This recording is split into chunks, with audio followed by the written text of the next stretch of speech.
Hello everybody, welcome to Lush and Salty Aquariums.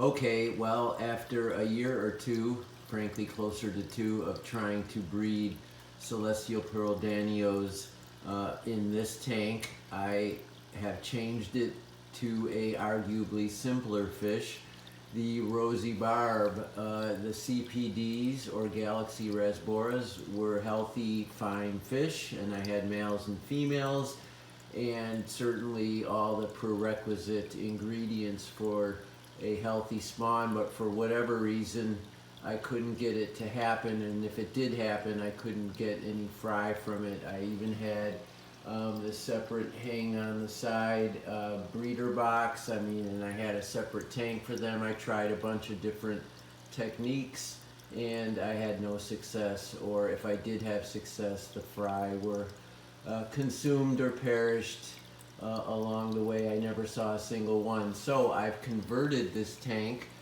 this 5-gallon nano tank.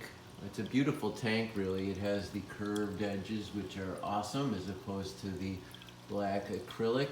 And I am now efforting to breed rosy barbs. Okay, so a simple fish, cheaper than the CPDs for sure, and hardier for sure. They can tolerate a bigger swing in temperature, which could have been a problem for me, as in the summer it got warmer than CPDs like, and there was little I could do about it really, other than constant water changes. But enough about them. Let's look at these frisky critters. You can tell the males are a deep red, almost as red if not as the cherry shrimp, and the females are a more copper colored with fat round bellies. I have examples of both in this tank. I'm kind of stretching with the camera, so there's a fat female, you see, with a copper color. I know she has eggs. I've seen her get fat in the last 2 weeks, and there she is flirting with a crimson red male. That's everything you really want to see prior to spawning. And I've created this awesome bed of Christmas moss, and the cherry shrimp are having their way with it. Now that could be a problem in terms of the eggs. If they had their way with the CPD eggs, they'll certainly do it with these critters, but I'm prepared. Like I said, I have a breeder box up here that can help me accommodate discovery of eggs or fry. I'm hoping to find a couple fry before I do anything drastic in terms of removing fish. I don't need a lot, I just want success. That's the fun. I want to see if I can get them happy and healthy enough to procreate. That's the goal here, the end game.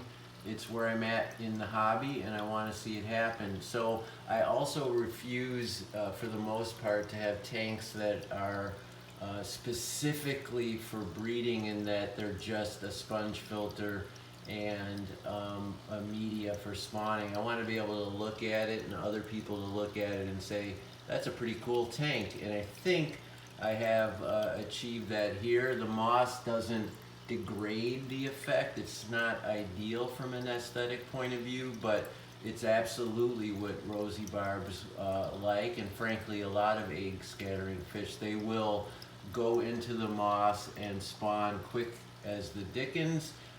Usually the male tries to lure the female in. She'll eventually venture in. They almost corral them. You see some of that behavior there. There's a quick deposit of eggs and then an insemination. They come out, and over and over and over it goes.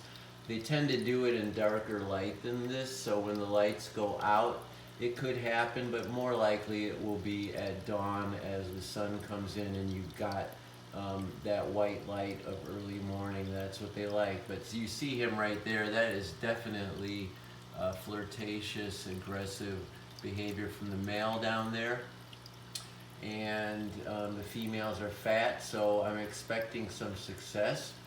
And I beg your pardon with the wobbling camera. I have an outstretched arm. I'm actually kind of reaching over another tank, so it's a bit of a workout to film this video.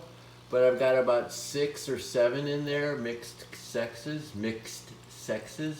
and as I said, the moss, and then some other classic plants that I use over and over again. Anubias petite in the center, some crypts here on the right, and then actually I have a little Rotala in the back, and of course frogbit and duckweed up top, where if the fry can get from here to there, we might be all right.